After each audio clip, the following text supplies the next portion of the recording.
Hit the recording button or whatever, and away we go. Welcome to Read Aloud with me, Dan, aka Commie Knoxville, aka Hammer Dan Sicklepants. Today, reading from Joseph Stalin, or as I like to call him, Joey Steelman.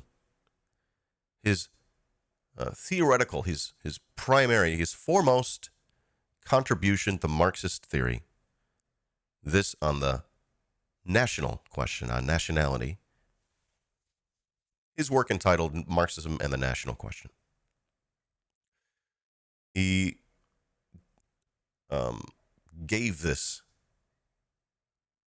generously gave this to the world in 1913. Thank you, Joey.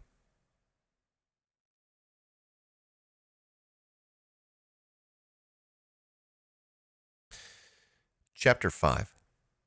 The Bund, its nationalism, its separatism. We'll bookend the reading with summary. Will we? We might. In this chapter, Stalin continues his ideological struggle against cultural national autonomy in the context of the Caucasian Social Democrats' failure to succumb to reaction by their disavowal of regional economic autonomy in favor of national cultural autonomy, thereby throwing the masses at the mercy of vicious reactionaries, thus violating the program of social democracy. Chapter 5. We said above that Bauer, while granting the necessity of national autonomy for the Czechs, Poles, and so on, nevertheless opposes similar autonomy for the Jews. In answer to the question, should the working class demand autonomy for the Jewish people? Bauer says that national autonomy cannot be demanded by the Jewish workers. According to Bauer, the reason is that capitalist society makes it impossible for them, the Jews, to continue as a nation. In brief, the Jewish nation is coming to an end, and hence there is nobody to demand national autonomy for. The Jews are being assimilated. This view of the fate of the Jews as a nation is not a new one. It was expressed by Marx as early as the 1840s in reference chiefly to the German Jews. It was repeated by Kautsky in 1903 in reference to the Russian Jews. It's now being repeated by Bauer in reference to the Austrian Jews, with the difference, however, that he denies not the present, but the future of the Jewish nation. Bauer explains the impossibility of preserving the existence of the Jews as a nation by the fact that the Jews have no closed territory of settlement. Keeping in mind this is 1913. This explanation, in the main a correct one, does not, however, express the whole truth. The fact of the matter is primarily that among the Jews there is no large and stable stratum connected with the land, which would naturally rivet the nation together, serving not only as its framework, but also as a national market. One of the 5 or 6 million Russian Jews, only 3 to 4% are connected with agriculture in any way. The remaining 96% are employed in trade, industry, in urban institutions, and in general are town dwellers. Moreover, they're spread all over Russia and do not constitute a majority in a single gubernia. Gubernia? Gubernia? I'm not sure I've heard that said before. I'd like to actually pause and reread Stalin's definition from chapter 1 definition of a nation. It's just good to keep this in mind.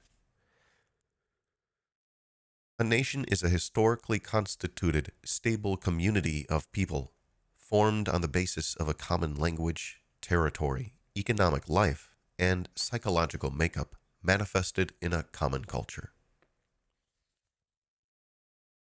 Reading on. Thus, interspersed as national minorities in areas inhabited by other nationalities, the Jews as a rule serve foreign nations as manufacturers and traders and as members of the liberal professions, naturally adapting themselves to the foreign nations in respect to language and so forth. All this, taken together with the increasing reshuffling of nationalities, characteristic of developed forms of capitalism, leads to the assimilation of the Jews and, of course, of other national minorities. This is the case for all national minorities in a multinational state. The abolition of the Pale of Settlement would only serve to hasten this process of assimilation. And that's also something I didn't look into. I don't know what that means. The fuck does that mean? The Pale of Settlement? All right, whatever. You tell me.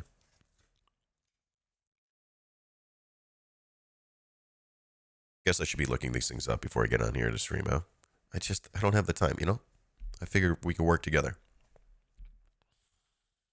Sometimes I feel like they're details that are not that important. And you could just like move on and just live your life and it's okay. You don't have to know everything. But chat says it's a region in Imperial Russia, if you recall correctly. Thank you. Okay. Stalin says, the question of national autonomy for the Russian Jews consequently assumes a somewhat curious character. Autonomy is being proposed for a nation whose future is denied and whose existence has still to be proved. Nevertheless, this was the curious and shaky position taken up by the Bund when, at its 6th Congress in 1905, it adopted a national program on the fines of national autonomy. I think this is a typo, on the lines of national autonomy. Two circumstances impelled the Bund to take this step. The first circumstance is the existence of the Bund as an organization of Jewish and only Jewish social democratic workers. Even before 1897, the social democratic groups active among the Jewish workers set themselves the aim of creating a special Jewish workers' organization. It's already a nationalist organization. They founded such an organization in 1897 by uniting to form the Bund. That was at a time when Russian social democracy as an integral body virtually did not yet exist. The Bund steadily grew and spread and stood out more and more vividly against the background of the bleak days of Russian social democracy. Then came the 1900s. A mass labor movement came into being. Polish social democracy grew and drew the Jewish workers into the mass struggle. Russian social democracy grew and attracted the Bund workers. Lacking a territorial basis, the national framework of the Bund became too restrictive. The Bund was faced with the problem of either merging with the general international tide or of upholding its independent existence as an extraterritorial organization. The Bund chose the latter course. Great job, guys. Really shit the bed.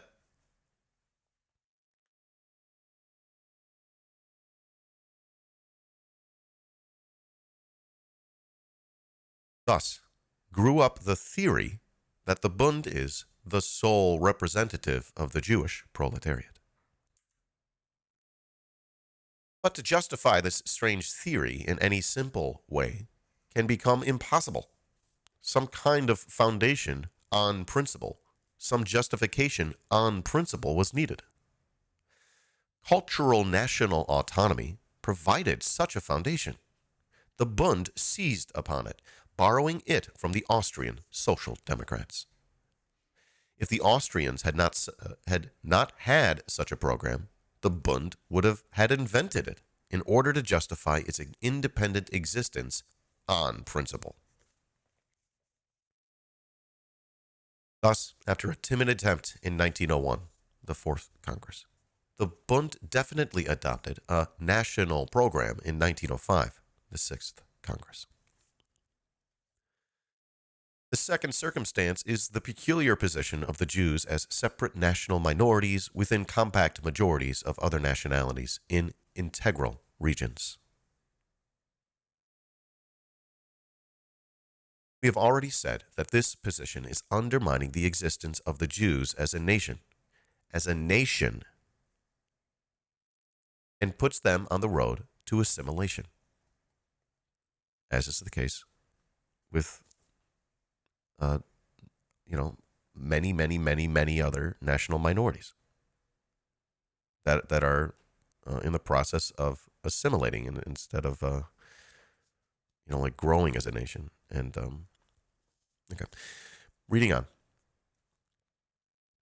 Preaching as it does the vitality of the Jewish nationality, the Bund could not avoid being in favor of a guarantee. And having taken up this position, it could not but accept national autonomy.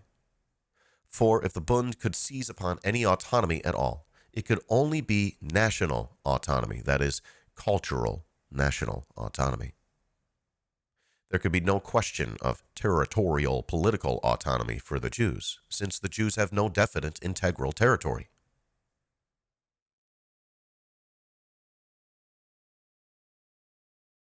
It is noteworthy that the Bund from the outset stressed the character of national autonomy as a guarantee of the rights of national minorities, as a guarantee of the free development of nations. Or was it fortuitous that the representative of the Bund at the Second Congress of the Russian Social Democratic Party, Goldblatt, defined national autonomy as institutions which guarantee them, that is, nations, complete freedom of cultural development?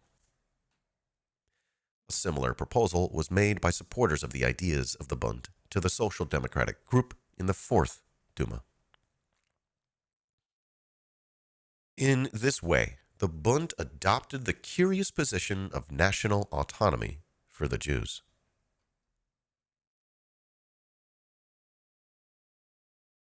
We have examined above national autonomy in general.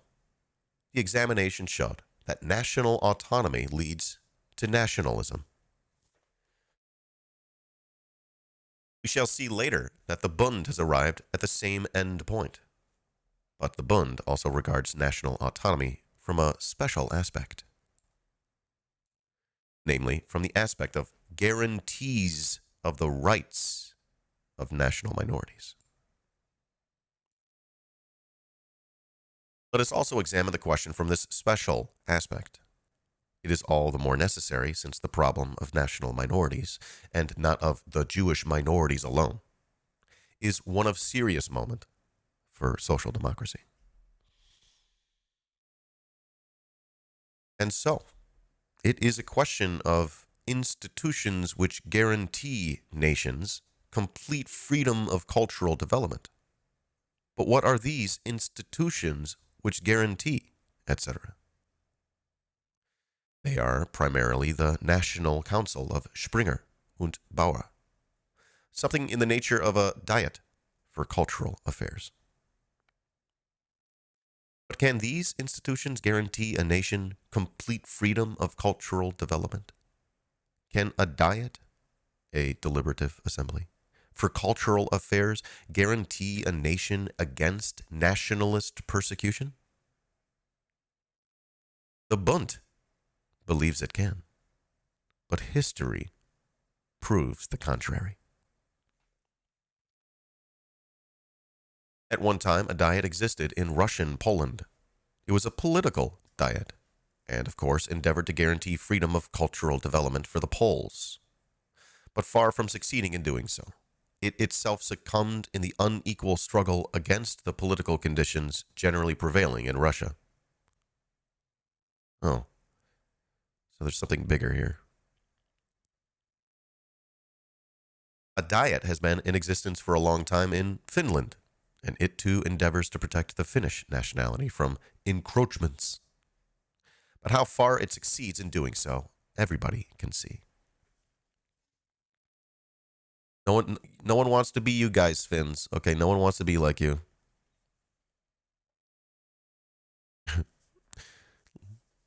You can do your thing. I don't know what I'm saying. Anyways, of course, there are diets and diets. And it is not so easy to cope with the democratically organized Finnish diet as it was with the aristocratic Polish diet. But the decisive factor, nevertheless, is not the diet, but the general regime in Russia. The bigger factors at play. If such a grossly Asiatic social and political regime existed in Russia now as in the past, at the time the Polish diet was abolished, things would go much harder with the Finnish diet. Moreover, the policy of encroachments upon Finland is growing, and it cannot be said that it has met with defeat.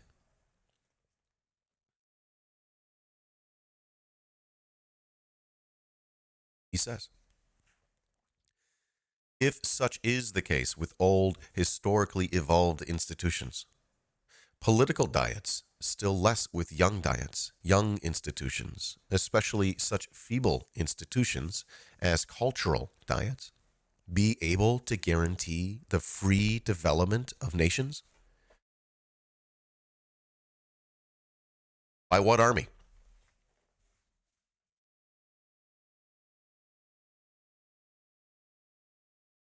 Obviously, it's not a question of institutions, but of the general regime prevailing in the country.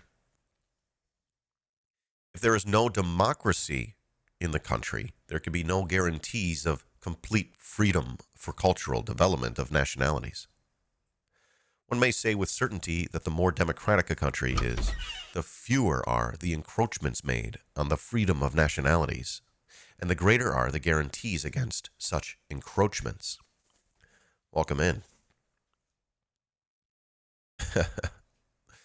Finnish diet is mostly reindeer meat, yeah. Stalin says Russia is a semi-Asiatic country.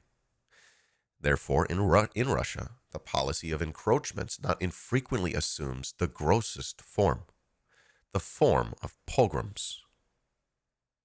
This is something the communists ended.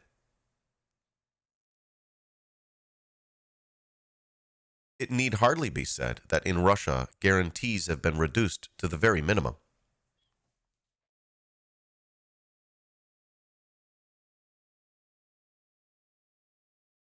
Germany is, however, European, and she enjoys a measure of political freedom.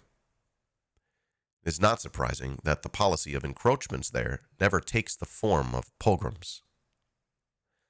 In France, of course, there are still more guarantees, for France is more democratic than Germany. There is no need to mention Switzerland, where, thanks to her highly developed, although bourgeois democracy, nationalities live in freedom, whether they are a minority or a majority.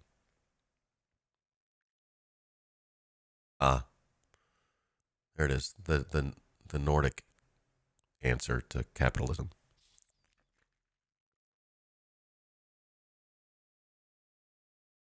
Thus, the Bund adopts a false position when it asserts that institutions by themselves are able to guarantee complete cultural freedom for nationalities. It may be said that the Bund itself regards the establishment of democracy in Russia as a preliminary condition for the creation of institutions and guarantees of freedom. But this is not the case. From the report of the 8th Congress of the Bund, it will be seen that the Bund thinks it can secure It can secure institutions on the basis of the present system in Russia by reforming the Jewish community. One of the leaders of the Bund said at this conference, the community may become the nucleus of future cultural national autonomy. Cultural national autonomy is a form of self-service on the part of nations, a form of satisfying national needs. The community form conceals itself within itself a similar content. They are links in the same chain, stages in the same evolution.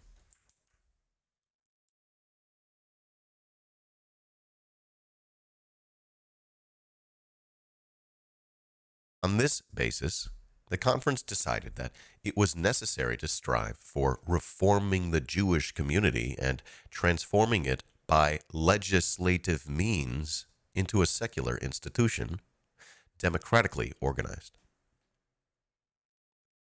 It is evident that the Bund considers as the condition and guarantee not the democratization of Russia, but some future secular institution of the Jews, obtained by reforming the Jewish community, so to speak, by legislative means through the Duma. I don't know about you, but that sounds pretty fucked up. We've already seen that institutions in themselves cannot serve as guarantees if the regime in the state generally is not a democratic one. But what, it may be asked, will be the position under a future democratic system? Will not special cultural institutions which guarantee, etc., be required even under democracy? What is the position in this respect in democratic Switzerland, for example? Are there special institutions in Switzerland on the pattern of Springer's National Council? No, there are not. But do not the cultural interests of, for instance, the Italians, who constitute a minority there, suffer for that reason? One does not seem to hear that they do, and that is quite natural. In Switzerland, all special cultural institutions, which supposedly guarantee, etc., are rendered superfluous by democracy. And so, impotent in the present and superfluous in the future, such are the institutions of cultural national autonomy, and such is national autonomy.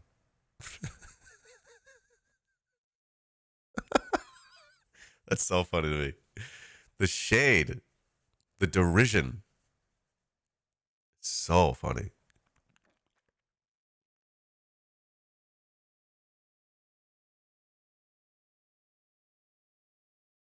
God, this pissed off those Austrians, I bet. This must have pissed off those Bund guys, those Bundists. Reading on. But it becomes still more harmful when it is thrust upon a nation whose existence and future are open to doubt.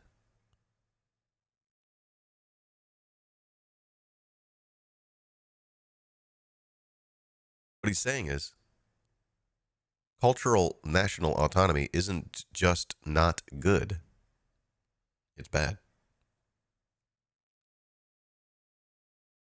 He says in cases when there are nations, that are not the dominant nation in a multinational state, a nation which may be in the process of dying out, and all nations do.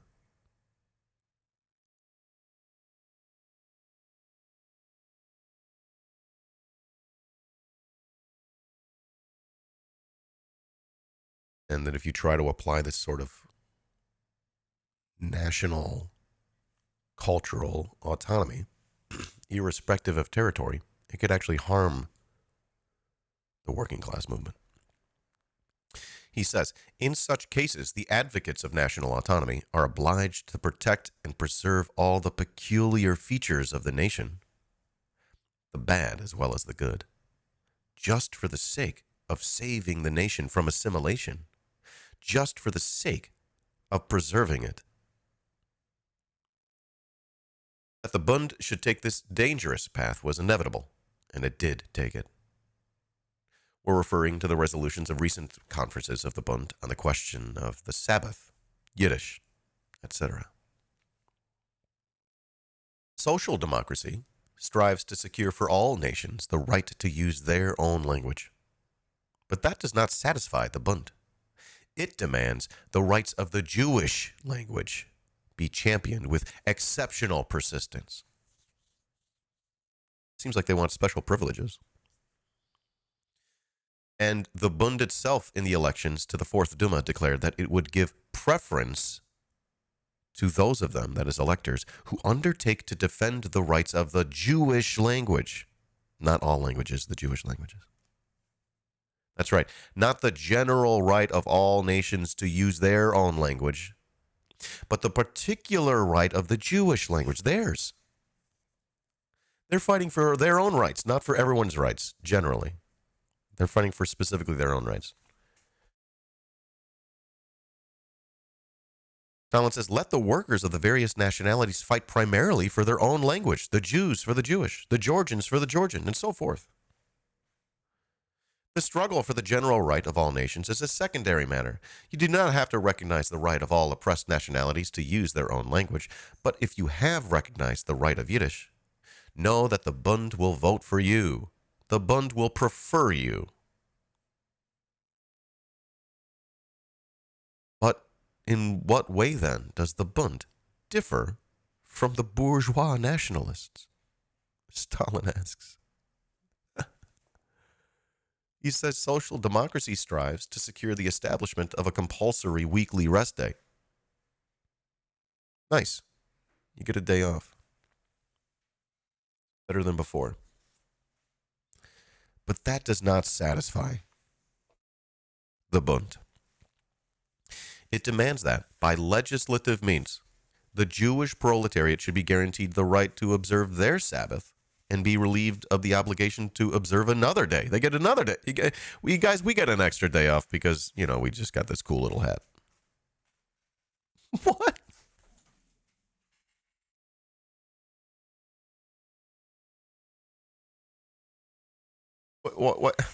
What?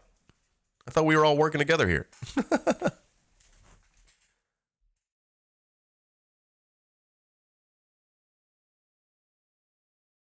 It is to be expected that the Bund will take another step forward and demand the right to observe all the ancient Hebrew holidays.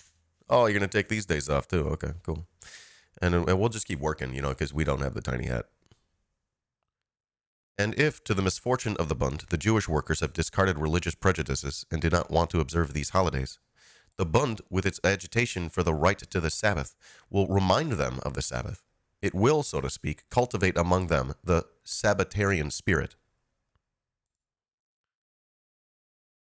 Just to be clear, I make fun of all religious hats. I'm an equal opportunity hater of religious hats.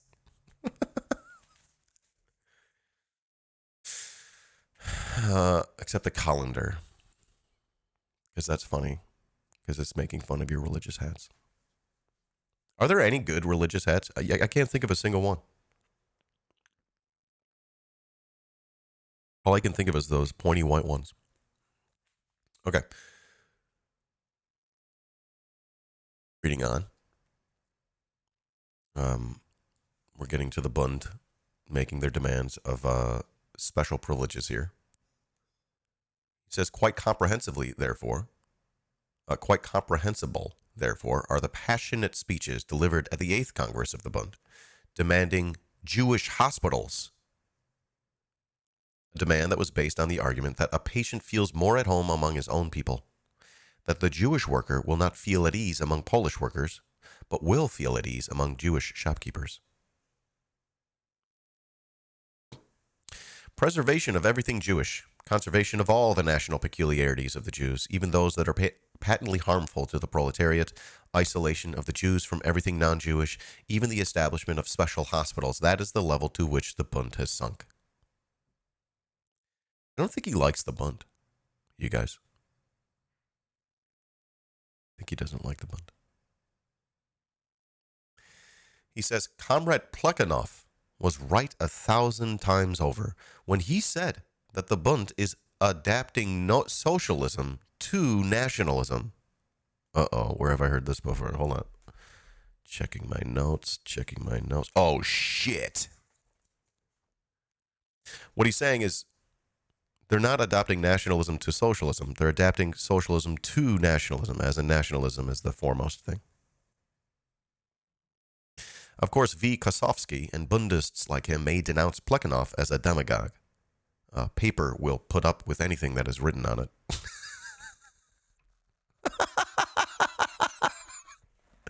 Somehow I didn't catch that the first time I read that.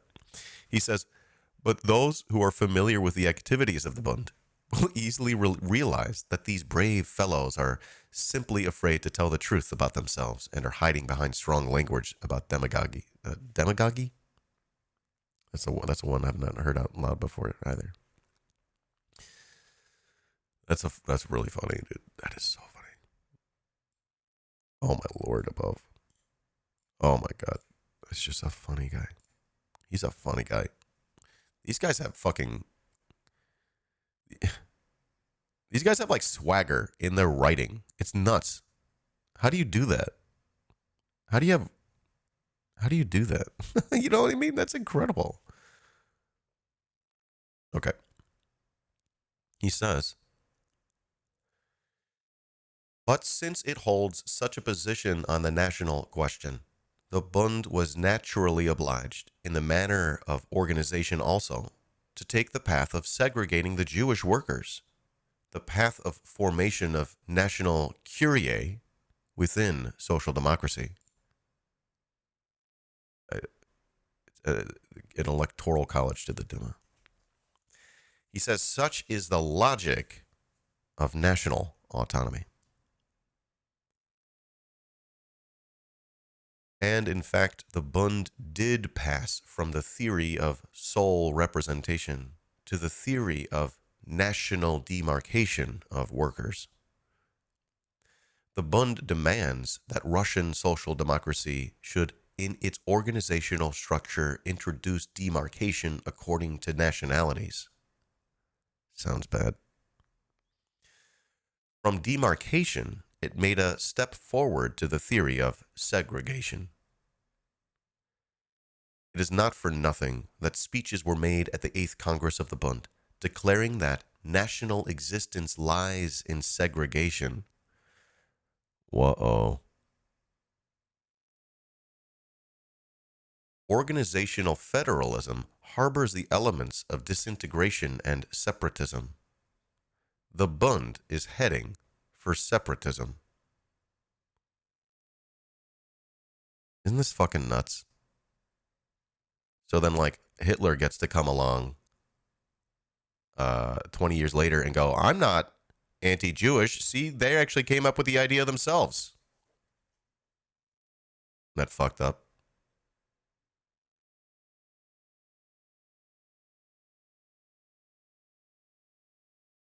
And indeed, there is nothing else it can head for. Its very existence as an extraterritorial organization drives it to separatism. The Bund does not possess a definite integral territory. It operates on foreign territories, whereas the neighboring Polish, Lettish, and Russian social democracies are international territorial collective bodies. The result is that every extension of these collective bodies means a loss to the Bund and a restriction of its field of action. There are two alternatives.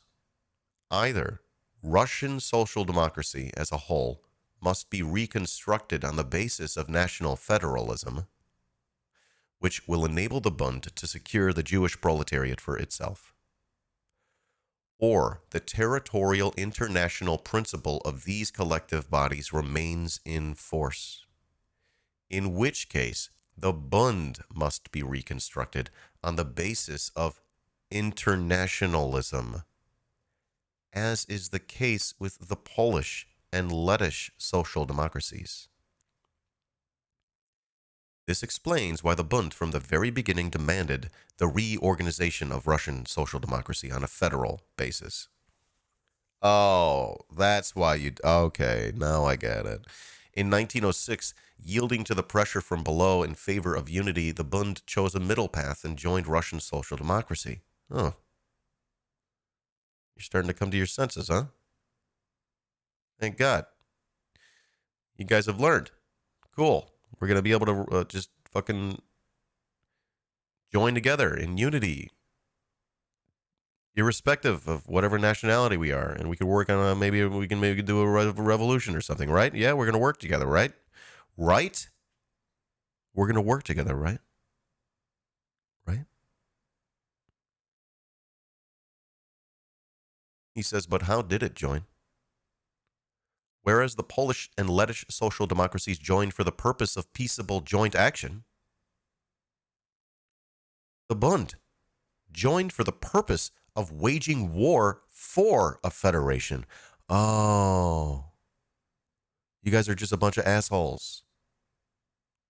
That is exactly what Medem, the leader of the Bundists, said at the time. We're not joining for the sake of an idol, but in order to fight. There is no, what is this word? Ideal? Whatever. Idol? I don't know. And only Manilovs could hope for one in the near future.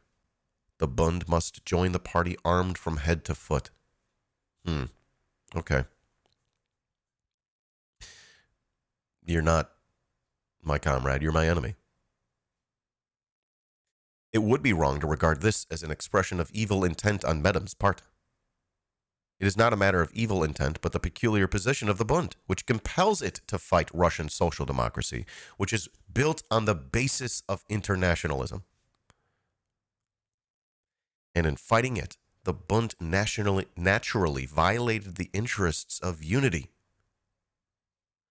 Finally, matters went so far that the Bund formally broke with Russian social democracy, violating its statutes, and in the elections to the Fourth Duma, joining forces with the Polish nationalists against the Polish Social Democrats.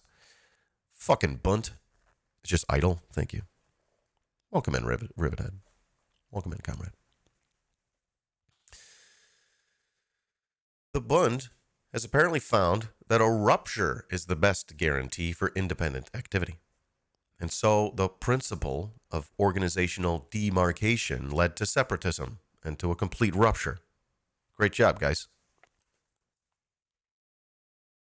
In a controversy with the old Iskra on the question of federalism, the Bund once wrote, Iskra wants to assure us that federal relations between the Bund and Russian social democracy are bound to weaken the ties between them. We cannot refute this opinion by referring to practice in Russia, for the simple reason that Russian social democracy does not exist as a federal body. But we can refer to the extremely instructive experience of social democracy in Austria, which assumed a federal character by virtue of the decision of the Party Congress in 1897. And so the Bund heads down the path of reactionary cultural national autonomy. He says that was written in 1902, but we are now in the year 1913.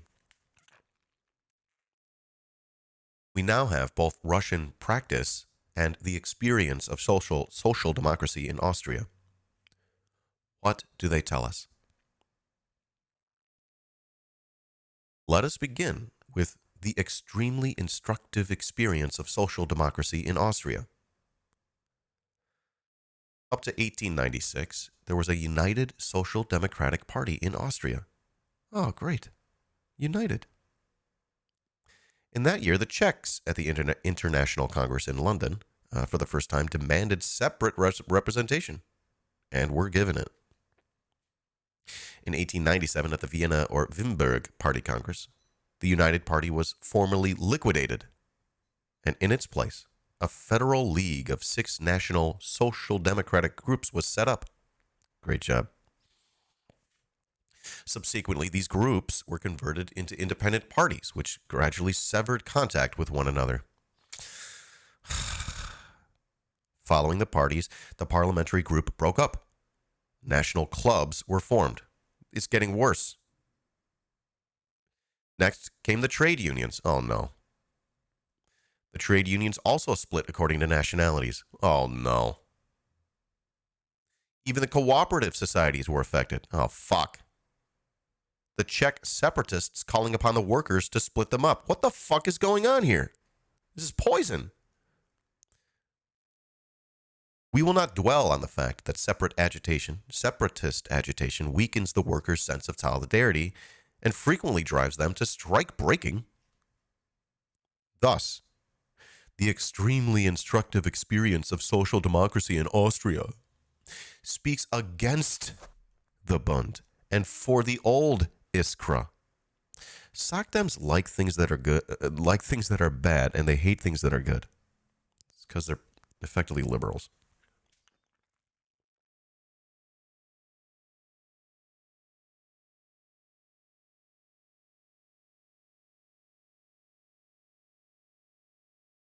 Yes, their nationalist aspiration superseded the class struggle. Absolutely.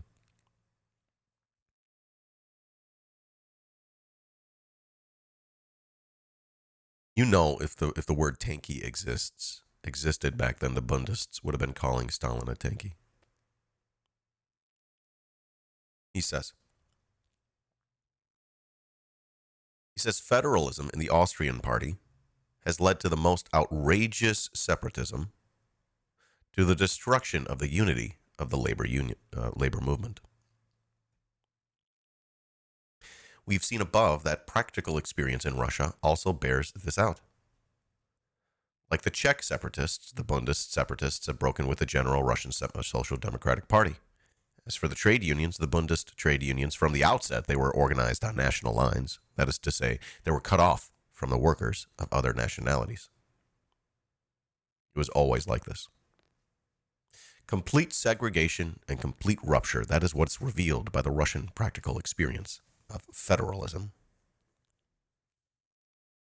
It is not surprising that the effect of this state of affairs upon the workers is to weaken their sense of solidarity and to demoralize them.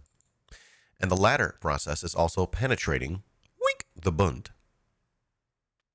We're referring to the increasing collisions between Jewish and Polish workers in connection with unemployment. Uh-oh. We got some rising anti-Semitism.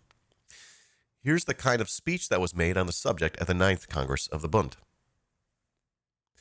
We regard the Polish workers who are ousting us as pogromists as scabs. We do not support their strikes. We break them. What the fuck? Secondly, we reply to being ousted by ousting in our turn. We reply to Jewish workers not being allowed into the factories by not allowing Polish workers near the benches. If we do not take this matter into our own hands, the workers will follow others. That is the way they talk about solidarity at a Bundist conference. You cannot go further than that in the way of demarcation and segregation. The Bund has achieved its aim. It is carrying its demarcation between the workers of different nationalities to the point of conflicts and strike breaking. And there is no other course. If we do not take this matter into our own hands, the workers will follow others. Uh-oh. Can't have that. Disorganization of the labor movement, demoralization of the social democratic ranks. That is what the federalism of the Bund leads to. Thus, the idea of cultural national autonomy, the atmosphere it creates, has proved to be even more harmful in Russia than in Austria.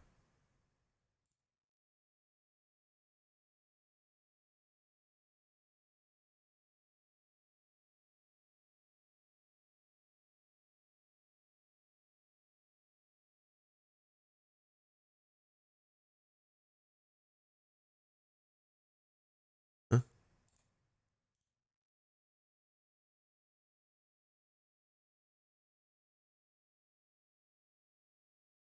in review.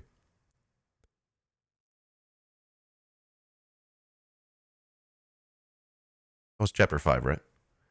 In this chapter, Stalin continues his ideological struggle against cultural national autonomy in the context of the Caucasian Social Democrats' failure. Was that the right chapter? That was right. The Caucasian Social Democrats' failure to succumb to reaction by their disavowal of regional economic autonomy in favor of national cultural autonomy, thereby throwing the masses at the mercy of vicious reactionaries, thus violating the program of social democracy.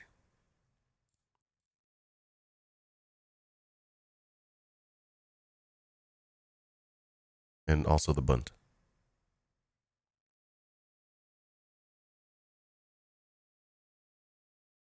We also talked about the fate of the Jewish nation in various other multinational states where they are the minority. Okay. That was chapter 5. I hope you enjoyed that. If you enjoyed that, if you got something out of that, feel free to support. If you got a couple bucks laying around, you can support on Twitch, on Patreon. You can support with a tip. It means a lot. It helps. It encourages me to keep doing this.